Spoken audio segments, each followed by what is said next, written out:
Saudações, nobres ouvintes do podcast Sem Esperança.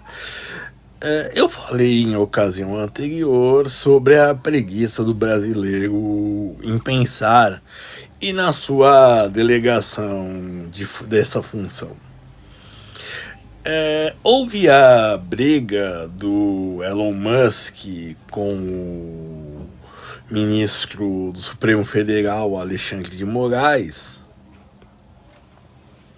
né, uma rusga. Vieram falando que, por exemplo, o Twitter é banido na China, mas que o Elon Musk, a Tesla, que aí é um patrimônio não só dele, e dele em maior parte, mas de várias pessoas, já o Twitter é só dele. Disseram que o Twitter é banido na China, mas até lá pode. Então não é sobre liberdade de expressão, é sobre negócios. Não que não seja, não que não sejam. Contudo, assim, eu vi os dois lados, cada um com seu motivo para defender cada um, né, do seu herói. Até faz o Elon. E é o seguinte, quem falou isso disse que era, além de ser a favor da liberdade de expressão, disse que já há uma lei para isso. E de fato há. Temos o Marco Civil da Internet, que foi promulgado em 2014, governo Dilma. O governo Dilma, por exemplo. De fato, dessa carência de leis, não falta. É claro que, por exemplo, a eleição do Bolsonaro acendeu uma chave, pelo menos aqui no Brasil, né, do potencial que as redes sociais têm para mudar a eleição e o swing do poder. Afinal, ele não tinha nem tempo de televisão e ficou o tempo todo em primeiro nas pesquisas. Então, assim, essa ideia de se, digamos assim, criar uma nova legislação. E aí vai do, como chama? Vai do, como dos que geralmente de esquerda defenderam, por exemplo, a, a ação e falaram que o Elon Musk é um intrometido e ameaçava a soberania nacional. E por que essa daí? Porque era um bilionário que estava lá, deve estar numa praia em Miami. Aí fizeram até reportagens disso na TV, dele ser uma pessoa que teve uma infância difícil, foi molestado, o pai odiava ele, sei lá o que mais. Eu vi uma parte assim, bem por cima. E assim, bom. E também, então, assim, já temos a mídia tradicional não querendo perder a sua importância e sua relevância, além das suas verbas, tanto do Estado, do governo, do Estado, quanto verbas publicitárias, certo? Bom, mas também temos personalidades da mídia, pessoas que viveram a ditadura e surpreenderam defendendo isso,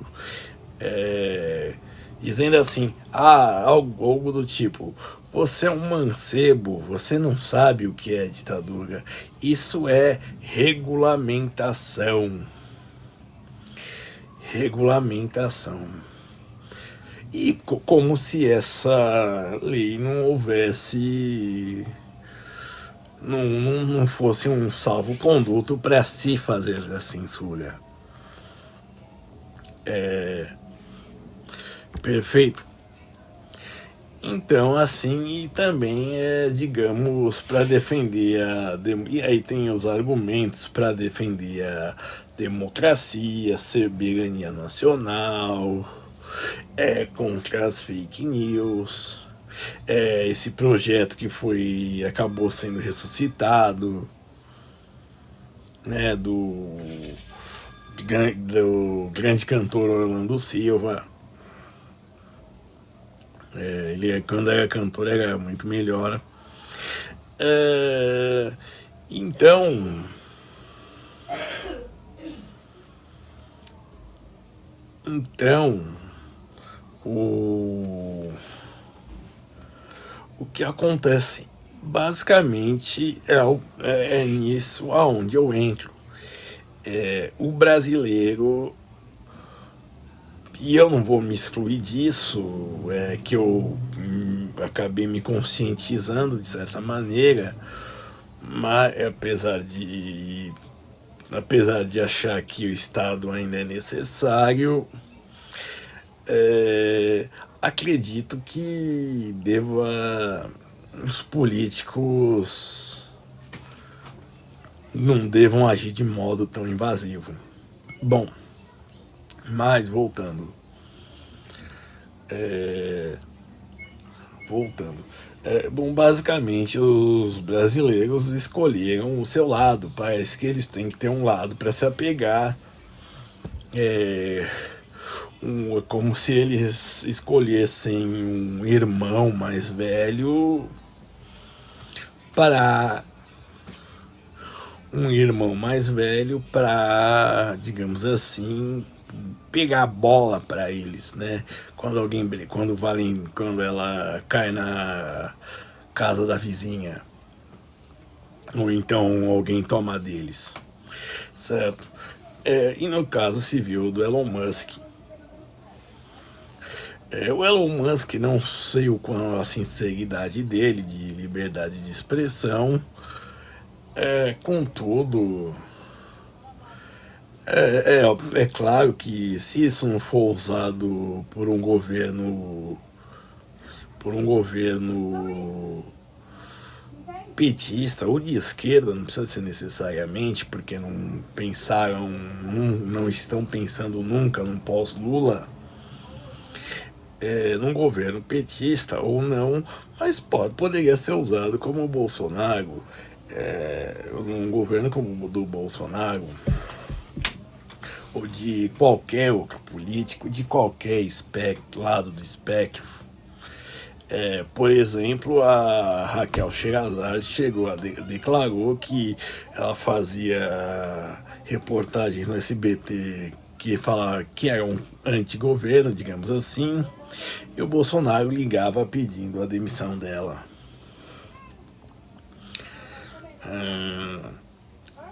Por causa da pauta, que, digamos assim, de constrangia o governo dele. Então, há vários motivos. Entre os defensores tem o da liberdade de expressão, de que já há um conjunto de leis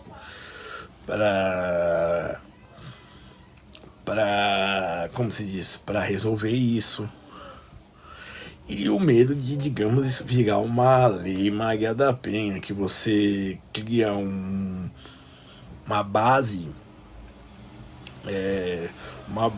que serve, que vão pondo complementos, né?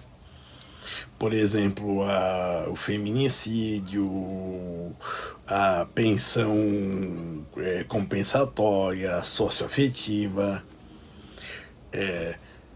que mais?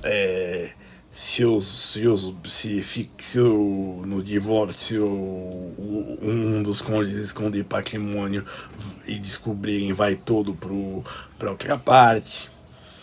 Então, e aí viriam falsas acusações, certo? Mas como de verdade proteger, trazer segurança é o de menos, certo, para a população, ou tornar a rede mais saudável, digamos assim, eu diria que o objetivo é começar, ou melhor, evitar um novo Bolsonaro. Porque lembrando, como eu citei anteriormente, o Bolsonaro ele ganhou a sua eleição, ele foi eleito presidente sem horário de TV e com engajamento nas redes sociais, em todas elas, certo? E então assim, você tendo controle nas redes sociais, você pode cortar, digamos assim, um, você pode voltar, melhor dizendo, ao antigo PT-PSDB de antes, certo? E manter as coisas iguais, mudando para não mudar. Obrigado.